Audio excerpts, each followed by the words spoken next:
Hello friends, காலைல போட்ட chutney video தான் 5 நாள் 5 சட்னி. ஸோ அது நிறைய பேர் புரியலன்னு கேட்டிருந்தீங்க. முதல் சட்னி பார்த்தீங்கன்னா தக்காளி பூண்டு சட்னி. 5 தக்காளி 6 பூண்டு பல் எல்லாத்தையும் போட்டுக்கோங்க. போட்டுட்டு தேவையான அளவு உப்பு இதை போட்டு நல்லா மிக்சியில் நல்லா நைஸாக அரைச்சி வச்சுக்கோங்க. அதுக்கப்புறம் ஒரு வானல் வச்சு 1/2 டேபிள் ஸ்பூன் கடுகு உளுந்தம் பருப்பு, 2 காஞ்ச மிளகா, 1/2 டேபிள் ஸ்பூன் அளவு சோம்பு, அதுக்கப்புறம் நம்மளோட சட்னி. இந்த சட்னியோட காரத்துக்காக நம்ம மிளகாத்தூள் 1 டேபிள் ஸ்பூன் அளவு சேர்க்குறோம். மிக்ஸி ஜாரை லைட்டாக அலசி ஊற்றி நம்ம சட்னிக்கு தண்ணி எதுவும் ஊற்றாமல் அந்த மிக்ஸி ஜாரை மட்டும் அலசி ஊற்றிடுவோம். இப்போது அடுப்பை நல்லா கொதிக்க விடுங்க. கொதித்ததுக்கப்புறம் இந்த மாதிரி நல்லா திக்காக சுண்டுச்சுன்னா நம்மளோட முதல் சட்னி, அதாவது தக்காளி பூண்டு சட்னி, முதல் சட்னி ரெடி ஆயிடுச்சு. ஸோ நான் குழப்பமே இல்லாமல் ரொம்ப தெளிவாக பொறுமையாகவே சொல்கிறேன். முதல் சட்னி ரெடி. நம்ம அடுத்து பார்க்க போகிறது ரெண்டாவது சட்னி. இப்போ நம்ம செய்ய போகிற ரெண்டாவது சட்னி பார்த்திங்கன்னா வேர்க்கடலை சட்னி. இதுக்கு 4 பூண்டு, ஒரு அரை மூடியில் பாதி தேங்காய் எடுத்துருக்கோம், கீறி வச்சுருக்கோம். அதுக்கப்புறம் காஞ்ச மிளகா 3 காஞ்ச மிளகா எடுத்துருக்கோம். அதுக்கப்புறம் ஒரு பவுல் அளவுக்கு வேர்க்கடலை. இதை ஃபஸ்ட்டு நல்லா ட்ரையாக பவுட்ரு பண்ணிவிட்டு தண்ணி ஊற்றி அரைச்சிங்கன்னா நல்லா அரைப்படும். தேவையான அளவு உப்பு சேர்த்துட்டு இப்போ எல்லாமே நம்ம அரைச்சாச்சு. அரைச்சதுக்கப்புறம் கொஞ்சமாக தண்ணி ஊற்றி மிக்ஸ் பண்ணிவிட்டு எண்ணெய் ஊற்றி கடுகு, உளுந்தம்பருப்பு, காஞ்ச மிளகா, பெருங்காயம், கருவேப்பிலை இதெல்லாம் போட்டு நம்ம தாளித்து இதில் சேர்த்துட்டோன்னா நல்லாயிருக்கும். இது உங்கள் விருப்பத்துக்கு ஏற்ற மாதிரி நீங்கள் தண்ணியாகவும் வச்சுக்கலாம், இல்லை கெட்டியாக பிடிக்குன்னா நம்ம இந்த மாதிரி கெட்டியாகவும் வச்சுக்கலாம். ஸோ அடுத்து பார்க்க போகிறது மூணாவது சட்னி. இதுக்கு ஒரு 2 டேபிள் ஸ்பூன் அளவு ஆயில் ஊற்றிட்டு உடைச்ச உளுந்தம்பருப்பு சேர்த்துருக்கேன். இந்த உளுந்தம்பருப்பு நல்லா பொன்னிறமாக வதங்கணும். வதங்கினதுக்கப்புறம் ஒரு 5 காஞ்ச மிளகா எடுப்போம். மிளகா அளவெல்லாம் உங்களுக்கு தகுந்த மாதிரி தான், காரத்துக்கு ஏற்றது மாதிரி. நான் ஒரு 5 காய்ந்த மிளகா எடுத்திருக்கேன். இப்போ இது போட்டு கொஞ்சம் வதங்கினதுக்கப்புறம் 4 பெரிய வெங்காயம் அதுவும் சேர்த்து நல்லா வதக்கணும். அந்த உளுந்து ஃபஸ்ட்டு வதக்கிறது நல்லா பச்சை வாசனை போகிற வரைக்கும் வதங்கணும். அதுக்கப்புறம் வெங்காயம் கொஞ்சம் பொன்னிறமாக மாறினதுக்கப்புறம் தக்காளி சேர்த்துருவோம்.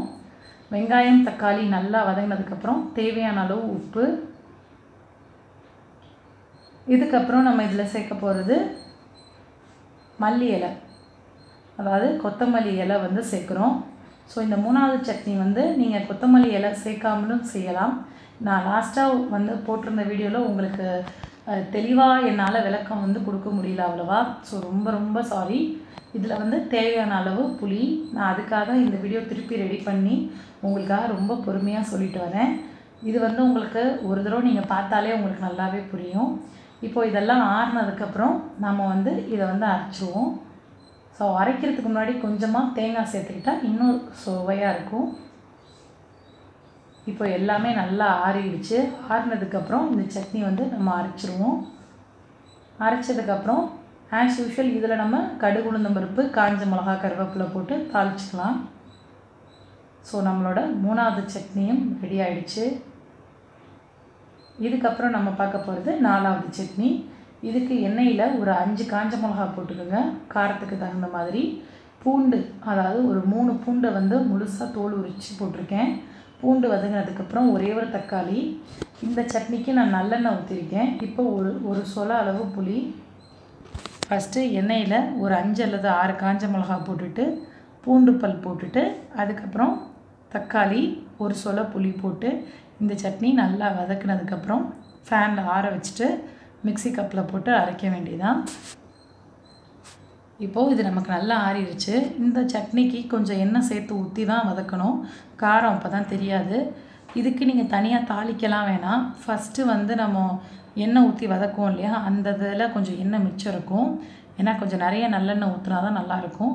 ஸோ அந்த வதக்கின எண்ணெய் மிச்சம் இருக்குது, அதனால் அதுக்கே அந்த எண்ணெயை இதில் சேர்த்துருவோம்.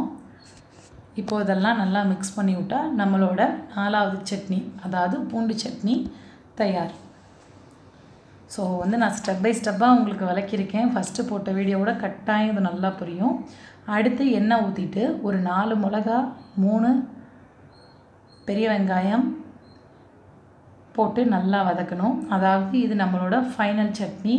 பெரிய வெங்காயம், ஒரு சொல புளி, அரை மூடியில் பாதி அளவு தேங்காய் துருவல்.